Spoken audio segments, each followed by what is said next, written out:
Добрый вечер. В эфире информационный выпуск Амши Ушара. Я и мои коллеги расскажем вам о главных событиях дня. На пределе возможностей, как поставлена работа по амбулаторному лечению пациентов с коронавирусной инфекцией. Герои нашего времени. Каким был для энергетиков Абхазии 2021 год? Каких крупных аварий в электросетях удалось избежать? Какие устранить? Где сейчас проводятся ремонтные работы? Клятва верности закону. Курсанты, направленные на обучение в специализированные вузы МВД России, приняли присягу. 11 ноября на заседании Сухумского городского суда по определению меры пресечения для участников митинга 21 декабря, задержанных 8 января в отношении Батала Цвижба, активиста оппозиционных политических сил, избрана мера пресечения в виде ареста сроком на 1 месяц и 15 дней до 22 февраля. Второму подсудимому Анри Инапшпа суд предоставил отсрочку на 72 часа по состоянию здоровья. Анри Инапшпа доставлен в медико-санитарную часть ИВС. В отношении задержанного Аслана Таня защита запросила меру пресечения, не связанную с лишением свободы, так как он является инвалидом второй группы с детства, не имеет одной почки, страдает эпилепсией и имеет малолетнего ребенка на иждивении. Учитывая обстоятельства, изложенные защитой, суд принял решение избрать меру пресечения в виде 15 суток ареста до 23 января. Постановление заместителя прокурора города Сухум Трапша о возбуждении перед судом ходатайства об избрании меры пресечения в виде заключения под стражу в отношении Тани Аслана Руслановича удовлетворить частично. Избрать в отношении Тани Аслана Руслановича 26 декабря 1994 года рождения, уроженца города Сухум Республики Абхазия, подозреваемого в совершении преступления предусмотренного частью 2 статьи 206 Уголовного кодекса Республики Абхазия, инвалида с детства второй группы, ранее несудимого, семейного, на иждивении малолетний ребенок, трудоустроенного, проживающего по адресу Республика Абхазия, город Сухум, улица Дзаря, дом 42, квартира 18, меру пресечения в виде заключения под стражу сроком на 15 дней, то есть до 23 января 2022 года включительно. Настоящее постановление может быть подано кассационной жалобой или представление в Кассационную коллегию по уголовным делам Верховного суда Республики Абхазия через Сухумский городской суд в течение 3 суток со дня его вынесения. Суд удовлетворил ходатайство стороны защиты для предоставления характеризующих документов задержанного Баграта Сурмава и отложил судебное заседание об избрании в отношении него меры пресечения до 13 января. Для Рамаза Джопу, а также, как и для остальных участников митинга 21 декабря, прокуратура запросила меру пресечения в виде заключения под стражу сроком на 2 месяца. По итогам заседания суд принял решение об избрании меры пресечения в отношении Рамаза Джопу в виде домашнего ареста до 22 марта. Напомню, что 8 января 6 участников митинга 21 декабря были задержаны. Им предъявлено обвинение в участии в массовых беспорядках и попытке государственного переворота. Делегация Генеральной прокуратуры Абхазии во главе с генпрокурором Адгуром Агарба отбыла в Москву для участия в торжественных мероприятиях, посвященных 300-летию со дня образования прокуратуры Российской Федерации, сообщает пресс-служба Генеральной прокуратуры Абхазии. Программа пребывания также предусматривает встречу с Генеральным прокурором России. Кроме того, на 12 января намечена встреча руководства прокуратуры России и глав иностранных делегаций с президентом России Владимиром Путиным. Премьер-министр Александр Ангваб встретился с первым заместителем председателя Комитета Государственной Думы по делам Содружества независимых государств евразийской интеграции и связям с соотечественниками Госдумы Газбеком Тайсаевым. Как сообщает пресс-служба правительства, обсуждались вопросы в сфере охраны здоровья граждан двух стран, в том числе в связи с COVID-19 и другие темы абхазо-российского сотрудничества. 11 января отмечает юбилей первый вице-премьер правительства, министр сельского хозяйства Беслан Джопу. Беслан Цыбович, выпускник Института субтропического хозяйства, после окончания вуза в разные годы работал старшим агрономом в колхозе имени Лакоба в селе пчелов. Агрономом Учимчирской чайной фабрики номер 1, главным инженером Учимчирской чайоразвесочной фабрики, участник Отечественной войны народа Абхазии, награжден медалью за отвагу с 2005 по 2011 годы, депутат Народного собрания парламента Республики Абхазия. С 2011 по 2014 годы министр сельского хозяйства. Коллектива ГТРК поздравляет Беслана Цыбовича с юбилеем. Желает крепкого здоровья, успехов в решении важных государственных задач.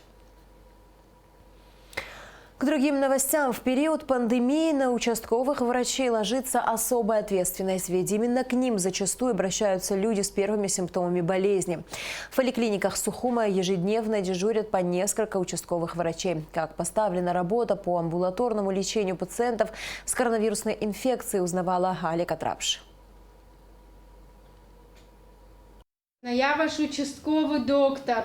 Скажите... Я очень приятно, но я уже проконсультировался, первую капельницу сделал. Ага. Не знаю дальше, что будет, посмотрим, как будет протекать. Ага. Ну, такое состояние такое среднее. Угу. Какой день у вас? Несколько дней у меня была температура. Я пошел вчера, сдал анализ и подтвердился. Хорошо. Скажите, кто вас консультирует? Ну, это Шакирбай Ляна Вахтанговна. Все, хорошо. Хорошо. Ладно, выздоравливаете. Астан Дагулария – врач-терапевт Сухумской городской поликлиники номер 1. Прием пациентов с подозрением на ковид она проводит ежедневно. Кроме нее в поликлинике с 9 утра до 6 вечера принимают больных и другие врачи. После консультации с пациентом врач принимает решение, сдавать ему тест на ковид или нет. Параллельно участковые врачи ведут и амбулаторных больных. В настоящее время на попечении Астан Дагулария более 200 пациентов. В течение месяца бывает, что численность заболевших у каждого доктора от 300 и выше идет. В целом где-то 450-500 человек и выше. Вот. Значит, все положительные передаются по сводке в 12 часов главному врачу, и главный врач уже распределяет по участкам. Каждый доктор ведет свой участок, это определенные улицы. Сегодня, допустим, мне дали троих, это вот дополнительно к тому, сколько у меня уже было. Было у меня примерно около 200. Общение с больными происходит дистанционно. Информацию о лечении пациента получают по телефону. На каждого заведена карточка. Стоит отметить, что не все амбулаторные больные довольны работой участковых врачей. Мы пообщались с одной из переболевших коронавирусной инфекцией, которая лечилась дома. Свое имя она попросила не называть. Я в ноябре заболела коронавирусом. После того, как я сдала анализ в лаборатории, подтвердился вирус, сразу же позвонила участковая. Не буду ее называть. За все время, что я дома была изолирована, эта женщина больше не вспоминала про меня. Не спрашивала, есть ли у меня температура, как себя чувствую, переношу ли этот вирус нормально. Никаких вопросов не было с ее стороны. Когда я звонила ей туда, она бывали случаи, что не брала трубку. А когда брала, то это я насильно осведомляла, какие анализы я сдавала. А в конце очередной раз я хотела проконсультироваться с ней и хотела уточнить кое-какие вопросы. На что она, не дав мне слово вставить, нагрубила, сказав, что если вы выздоровелись, то нам не по пути, а если вы болеете, то идите к врачу, и положила трубку. Я так и не поняла, что за отношение к пациентам было со стороны участковой. Участковые врачи говорят, что работают на пределе своих возможностей, но при этом они не отрицают, что не все пациенты довольны их работой. Порой причина этому – несознательность самих граждан. Я, допустим, телефон не отключаю, но есть такие пациенты, которые могут позвонить в 2 часа ночи и попросить направление на компьютерную томографию, понимаете? Но это нужно быть чуть-чуть сознательным тоже. Человек не может пойти в 2 часа ночи и сделать компьютерную томографию. Вот они могут быть и недовольными. Это то есть такая категория. В остальном же мы стараемся всех обзванивать сразу. Вот как только нам по сводке передали, есть такой нюанс, почему они могут быть недовольны. Вот, допустим, если это выходные дни, 2 дня там пропадает. Вот у них сегодня положительный, допустим, тест, уже результат известен. Их сегодня же обзванивают. но нам их передают на следующие сутки, если это рабочие дни. Если это выходные дни, то получается плюс еще 2 дня. Вот. И в таких случаях, конечно, пациенты, они переживают, их можно понять, потому что первый раз сталкиваются с таким заболеванием, естественно, и чуть-чуть есть панические атаки, эта болезнь так знает. В Сухумской городской поликлинике номер 3 после поступления звонка из СЭС со сведениями о ковид-подтвержденных больных главный врач распределяет списки по участковым терапевтам. Помимо них больных ведут еще и врачи терапевтической специальности – кардиолог, эндокринолог, гастроэнтеролог. Распределяя пациентов, и если уже это известны какие-то сопутствующие диагнозы, если больной там сахарным диабетом, допустим, то я стараюсь его дать эндокринологу. Если у больного сопутствующая какая-то патология есть, кардиологическая, там, это гипертоническая болезнь, ишемическая болезнь, уже как сопутствующий диагноз, если это больной нашего участка, мы знаем этих пациентов, они хронические, и если они получают дополнительно ковид, то ничего страшного, если этого больного будет вести кардиолог. Галина Горбунова пояснила, что консультации с амбулаторными больными проводятся по мере требования. Пациенты могут позвонить врачу в любое время. Если же этого не произошло, врач должен сам в обязательном порядке поинтересоваться состоянием здоровья больного 1 раз в 3 дня. И если состояние больного на грани легкого или средней тяжести, тогда сам врач принимает решение, как часто ему узнавать о состоянии больного. Может быть, он каждый день ему позвонит, или если первые 5 дней не было температуры, не было кашля, и больной почти бессимптомно проходит заболевание, тогда нет необходимости звонить и беспокоить больного каждый день. Тогда мы объясняем, что проходит 21 день, и больной уже считается здоровым.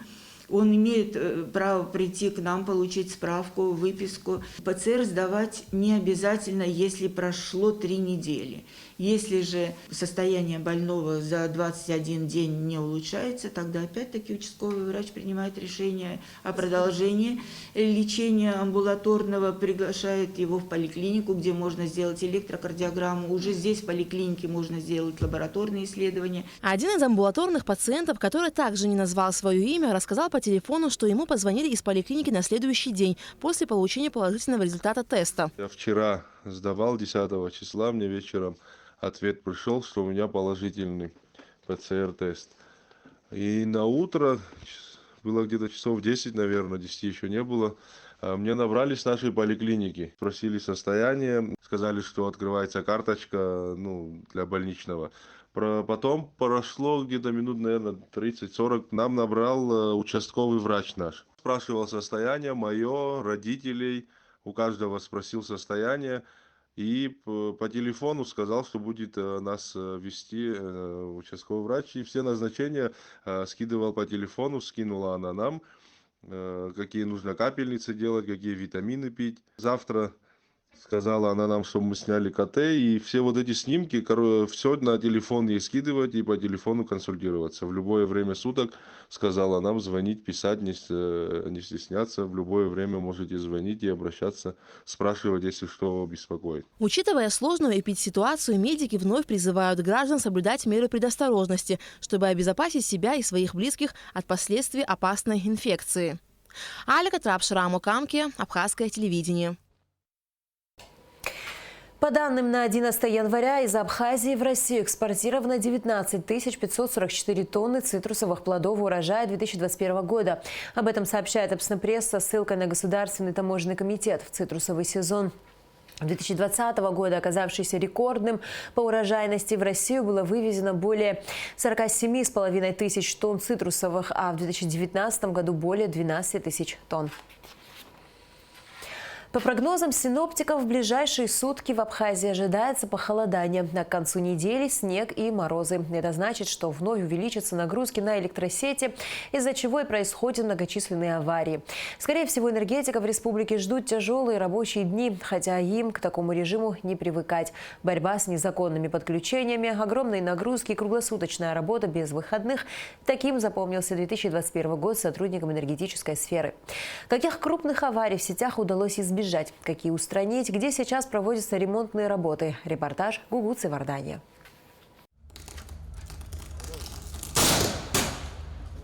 Пламенный и тяжелый. Именно таким был уходящий 2021 для энергетиков республики. Причина бесконечных аварий – загруженность сетей. Слово «нагрузка» в последнее время практически не сходит с уст работников Черноморэнерго. Только в одной столице за один день случались более 30 поломок в сетях. К изношенности линии и огромным нагрузкам в этом году добавилась и непогода. Летом 2021 было несколько смерчей и ураганов. Кстати, из-за ударов стихии пострадала и одна из главных линий, через которую обычно осуществляется переток электроэнергии.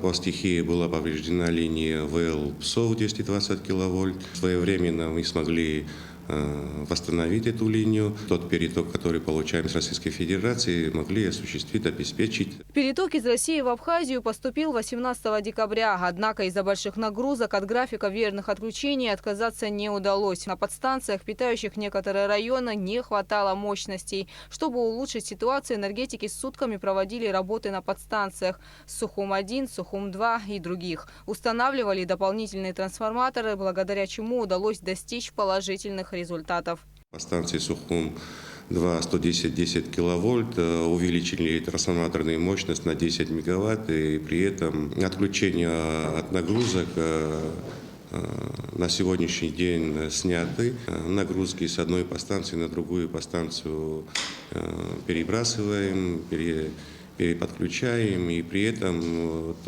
если недавно заметили, последнюю неделю, в принципе, ограничения, в частности, в некоторых местах сняты. Ремонтные работы для улучшения энергоснабжения проводились во всех районах республики в течение 2021 года. Они не прекращаются и в праздничные дни. Главное – улучшить состояние линий и обеспечить население светом.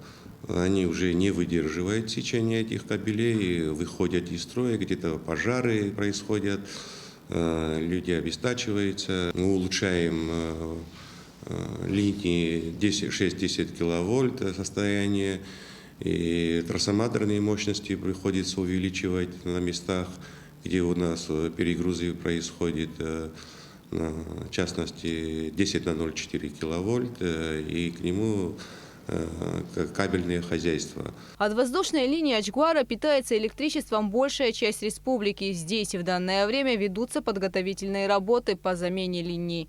Покраска опоры полностью завершена, подготовлены площадки для разматывания провода, для подвески провода. К замене новых линий специалисты приступят уже в конце января. Примерный срок работ – 3 месяца. В то же время продолжается работа по приобретению и установке приборов учета. Мы приобрели 1200 приборов учета, и уже установлены 160 штук. После праздника приступаем к этим работам. Приборы учета пока установят в тех местах, где были проведены ремонтные работы на линиях и сетях, а именно в некоторых районах столицы. Если говорить о собираемости платежей за потребленную электроэнергию, в 2021 году она увеличилась всего лишь на 3-4%. Это при том, что цена за электричество составляет 40 копеек за киловатт-час. Из-за низкой собираемости у энергетиков нет возможности приобретать необходимые материалы и оборудование для устранения последствий бесконечных аварий. Население реагирует очень болезненно, но и при этом мы стараемся это все своевременно отреагировать, устранить все те неполадки, которые произошли на местах. Увеличиваем сечение проводов, и при этом в связи с такими нагрузками они не выдерживают, просто-напросто не выдерживают. Подводя итоги, Тенгиз Гиржинба отметил, что уходящий год был необычайно тяжелым для энергетиков страны. Он добавил, что работы по улучшению энергоснабжения республики ведутся круглосуточно, без праздников и выходных. Гугуца Вардания, Тимур Гугохия, Абхазское телевидение. В учебном центре Министерства внутренних дел прошла торжественная церемония принятия присяги курсантов, направленных на обучение в специализированные вузы России. Подробности в репортаже пресс-службы МВД. Сегодня принесли клятву верности закону и служебному долгу будущие офицеры из Абхазии, обучающиеся в Омской и Нижегородской академии, Краснодарском университете, Орловском и Воронежском институтах МВД России. Хочу поблагодарить все руководство за то, что устроили сегодня такой для нас праздник. Мы приняли присягу сегодня, все очень рады. все благодарны за то, что наши родные и близкие смогли зайти сюда и посмотреть на то, как мы принимаем присягу, потому что это не каждый день происходит, один раз в жизни. Принятие присяги является первым и самым важным днем для сотрудника органов внутренних дел.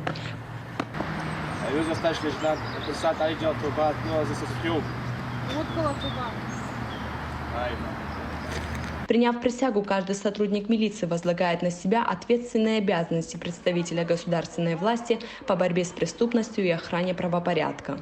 Дав клятву служению народу, родине и закону, сотрудник милиции становится полноценным сотрудником органов внутренних дел. И только своими делами он может заслужить себе авторитет, при этом поднять престиж высокого звания сотрудника милиции.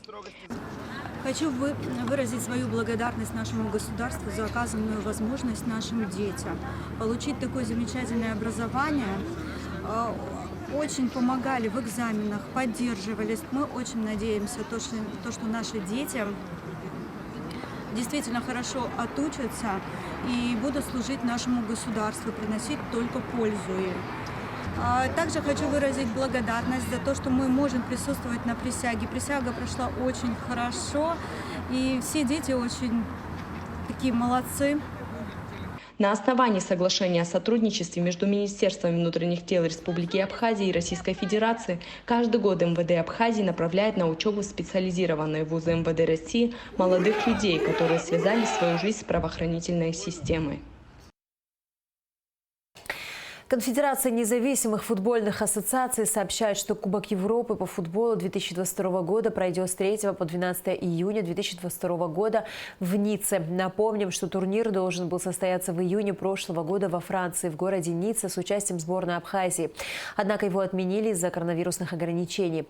Конфедерация независимых футбольных ассоциаций была образована в 2013 году. Она объединяет сборные по футболу стран автономии, официально и не вошедших в состав ФИФА, и насчитывает более 25 команд. 12 января с полуночи до 22 часов будет приостановлено водоснабжение части Сухума. Об этом сообщает МУП «Водоканал».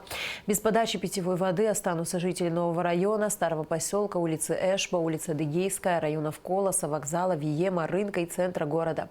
Причина отключения – ремонтные работы. И в завершении выпуска о погоде. По сообщению гидрометцентра, в среду 12 января в Абхазии ожидается сильный дождь. Местами возможна гроза. В предгорьях и горах дождь со снегом. Снег. Температура воздуха ночью 5-10, днем 8-13 градусов. Температура морской воды 11 градусов.